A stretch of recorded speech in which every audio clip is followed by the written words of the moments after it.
No vídeo de hoje eu quero mostrar para vocês como se resolve um ciclo de Rankine utilizando o software EES. Relembrando, um ciclo de Rankine simples ideal, ele é composto por uma bomba, uma caldeira, uma turbina e um condensador. Lembrando que o ponto 1 é imediatamente antes de entrar na bomba, o ponto 2 após sair da bomba e entrada de caldeira, o ponto 3 entre a caldeira e a turbina. A turbina eu tenho uma saída de trabalho e o ponto 4 na saída da turbina, que coincide com a entrada do condensador. Então eu tenho trabalho entrando na bomba, calor entrando na caldeira, trabalho saindo na turbina e calor saindo no meu condensador. E esse aqui é o gráfico TS, né? Como a gente está considerando o Rankine simples ideal, eu tenho uma bomba isentrópica e a turbina também isentrópica. Então, o ponto 1 com o ponto 2, ele é isentrópico, né? S1 igual a S2, então eu tenho trabalho entrando entre 1 e 2. Entre 2 e 3, lembrar que essa linha aqui é de pressão constante, eu tenho calor entrando. Entre o ponto 3 e 4, onde está minha turbina, né, eu estou produzindo trabalho, né, e aqui no ponto 4, o ponto 1, eu estou removendo calor para essa água voltar a ser líquida, líquida saturada ou líquida comprimida para poder entrar na bomba e executar meu ciclo. Lembrar, né, que o fluido de trabalho, nesse caso aqui que a gente está estudando, é a água. E algumas outras observações que eu posso fazer para vocês aqui são: entrada da bomba sempre tem que ser líquido comprimida ou líquido saturada. Quando eu vou entrar na turbina, preferencialmente a gente vai entrar vapor saturado ou vapor superaquecido, e a saída a gente espera que seja uma mistura de alto título. Por quê? Para que a gente possa converter mais energia em trabalho.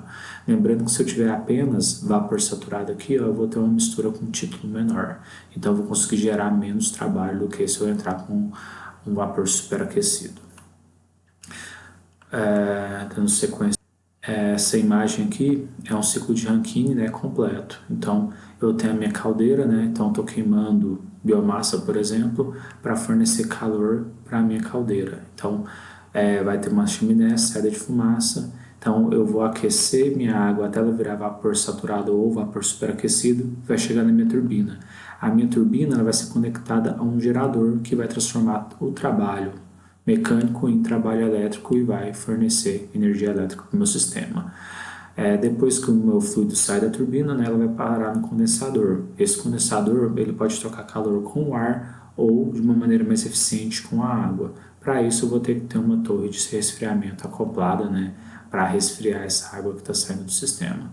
A água do ciclo, né, vai continuar, vai voltar para a bomba e vai realimentar a minha caldeira e vai fazer o ciclo fechado. Então, o meu ciclo de Rankine, né, é o delimitado aqui pela letra B. E o resto, né, é o que eu preciso para conseguir gerar energia utilizando esse ciclo.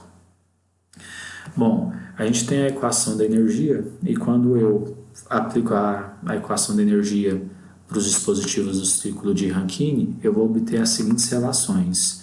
Aqui eu vou trabalhar tudo por unidade de massa, né, porque fica mais fácil multiplicar pela massa depois, ou pelo fluxo de massa para me obter aí os valores em quilowatts ou em quilojoules. Aplicando a equação da energia no condensador, eu vou ter o que sai, que é o H4 menos H1. Lembrando que o 4 é o que está entrando no meu condensador e o 1 é o que está saindo. Para a bomba, eu vou ter que utilizar essas duas fórmulas aqui. Aplicando a equação da energia, eu vou chegar que o trabalho da bomba ele vai ser H2 menos H1. Então, eu tenho a entalpia de saída menos a entalpia de entrada. Outra maneira de calcular o trabalho da bomba vai ser utilizando o volume específico vezes a variação de pressão.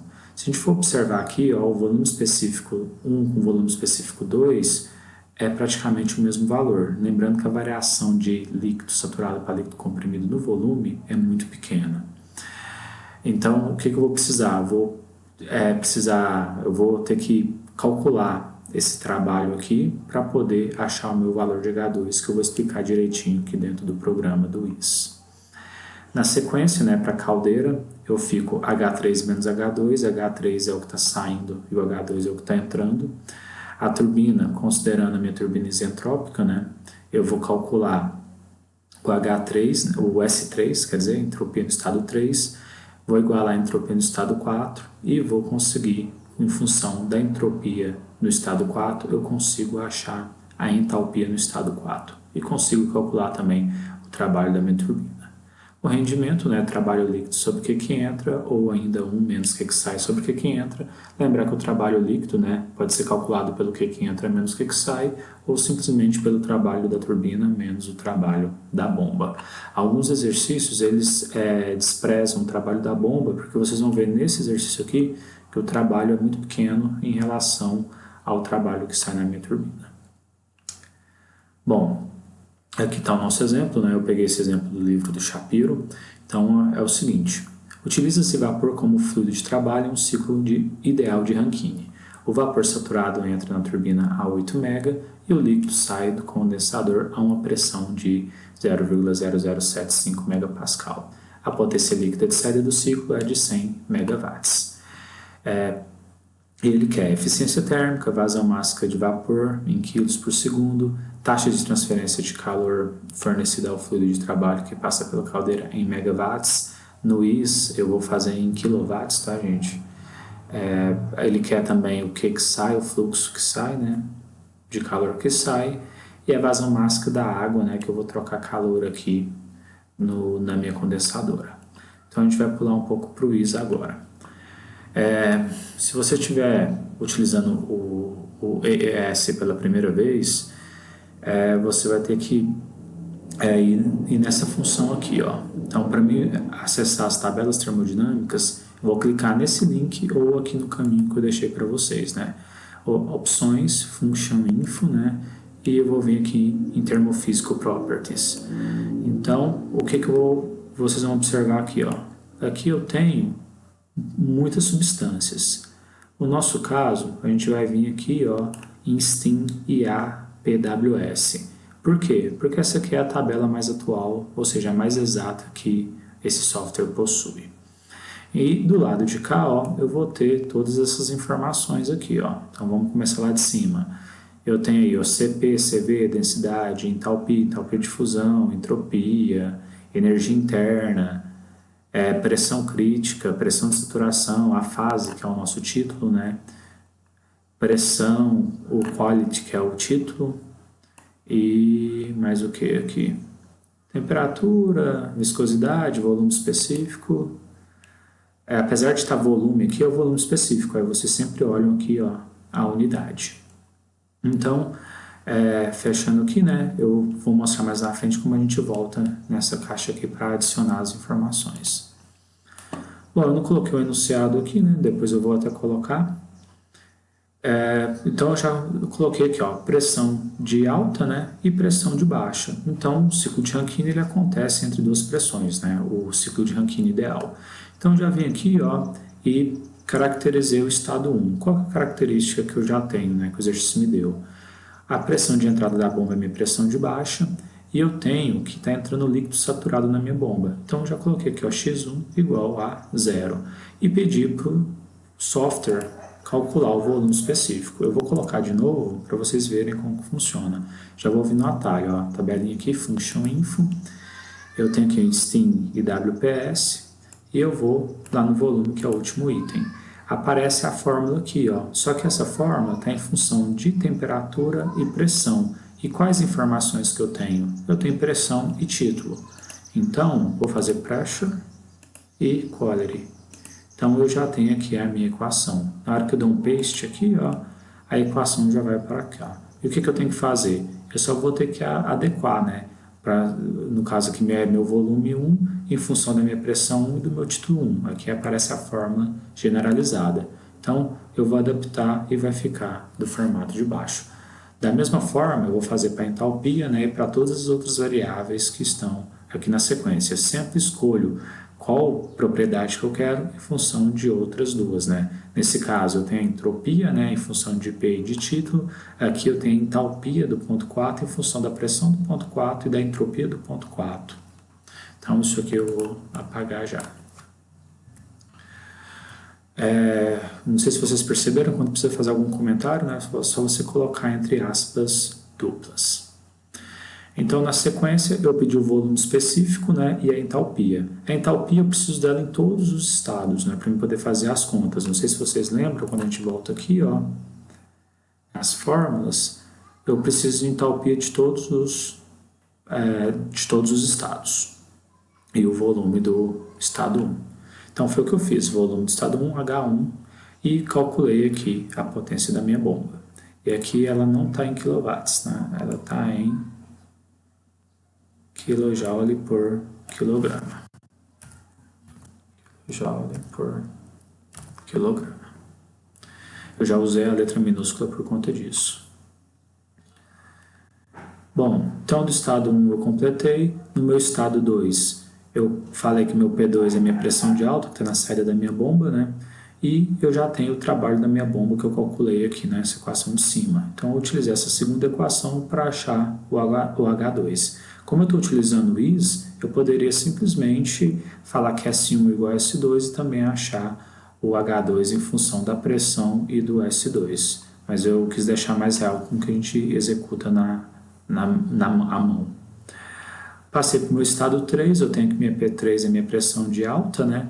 E o meu título é igual a 1, porque o exercício falou que está entrando vapor saturado dentro da minha turbina. Então, eu vou calcular o H3 em função da minha pressão 3 do meu título 3, que é igual a 1, e também a entropia em função da minha P3 do meu título do estado 3. Esse aqui, ó, igual eu falei para vocês, o H eu preciso em todo momento. O S, né, eu vou precisar calcular ele, porque eu vou ter que igualar S1, S3 igual a S4, para poder achar o H 1.4. Então, entrando aqui no estado 4, né, já que eu comecei a falar dele, P4 é a minha pressão de baixa, né, saída da minha turbina, entrada do meu condensador. Então, pressão de baixa. A entrada, né, aliás, a entropia do ponto 4 é igual à entropia do ponto 3, né, considerando uma turbina idealizada isentrópica. Então, eu consigo achar aqui em função de P4 e S4 a minha entalpia do ponto 4. E aqui eu coloquei as formas, né? O calor que entra no meu sistema, que é de alta, e o calor que sai do meu sistema, que é de baixa, e o trabalho que eu consigo gerar na minha turbina. Lembrar que o trabalho consumido na bomba já está aqui em cima. Então eu já vou até copiar isso aqui, ó, para já ficar tudo certinho aqui embaixo. Bom, agora ficou fácil, né? Eu preciso calcular o rendimento térmico, que foi outro questionamento, então eu vou poder usar o trabalho da turbina dividido pelo calor de alta que entra. Seguindo, né, o outro variável que ele pede para nós, né, é o fluxo de massa, né, e ele falou que o trabalho líquido era 100 megawatts. Então, se eu tenho um trabalho líquido, eu consigo calcular o trabalho líquido por unidade de massa, né, subtraindo o trabalho da turbina menos o trabalho da bomba. Então, a única variável é meu M ponto. Vocês podem perceber aqui, ó, que eu não preciso de isolar as variáveis aqui no IS, né, ele faz isso pela gente. Então, ele já vai me dar o M ponto sem que eu tenha que isolar esse valor. Bom, então, rendimento e o meu M ponto. Para encerrar o exercício, né, ele ainda pede para que a gente calcule o fluxo de massa necessária para que a gente consiga remover esse calor aqui, ó, QL, né, do meu sistema, da minha condensadora. Então, ele falou que a entrada da água entra a 15 graus e ela sai a 35 graus. Eu coloquei aqui P atmosférica, né, porque eu tenho que ter uma referência para achar o meu CP. E a água do rio, né, ela vai estar numa pressão próxima a essa. Então, eu tenho aqui meu CP, né, peguei do mesmo jeito, vim aqui, ó, na minha tabela, propriedades termofísicas, né, e vim aqui, ó, CP. Do Steam, né, copiei para lá, aqui eu só vou fechar, e coloquei pressão atmosférica, né, e T igual a meu ΔT. Bom, aqui é mais interessante utilizar a média, então eu vou substituir isso aqui pela média para utilizar. Como a variação com a temperatura vai ser muito pequena, nesse caso não vai apresentar um erro muito grande, tá? E por fim, né, eu vou fazer aqui, ó, que meu calor, né, que eu já calculei aqui em cima, multipliquei ele por M ponto para já dar o calor, né, o fluxo de calor que eu tenho que perder, que vai ser igual a M ponto Cp delta T. Então, a única variável que eu vou ter aqui, ó, vai ser a vazão máxima, né, da água. E agora eu vou rodar a resolução do exercício aqui para vocês. Bom, então tem todas as informações que eu pedi, né? CP da água, H1, H2, H3, H4, o M ponto, né? Que isso aqui é dentro do meu sistema, o M ponto da água, pressão 1, 2, 3, 4, pressão atmosférica, pressão de alta, pressão de baixa, o calor de alta por unidade de massa, calor de baixa por unidade de massa, o rendimento térmico do meu ciclo de 0,3756, aqui o S3 igual a S4 que eu precisei para calcular o meu H4, o TE e o TS, que é a temperatura de entrada e saída da água no meu sistema, o volume 1, né, que eu utilizei para calcular o trabalho da bomba, que já está aqui na sequência, 8,056, trabalho líquido, que era dado de entrada do exercício, trabalho da turbina por unidade de massa, 969,8. Vocês podem ver que o termo de grandeza aqui é bem diferente, por isso que tem algum exercício que despreza esse valor. E aqui os títulos que eu setei. Eu poderia ter calculado também, né? Se eu fosse fazer à mão, eu ia precisar calcular o título de S4 para achar o H4. Bom,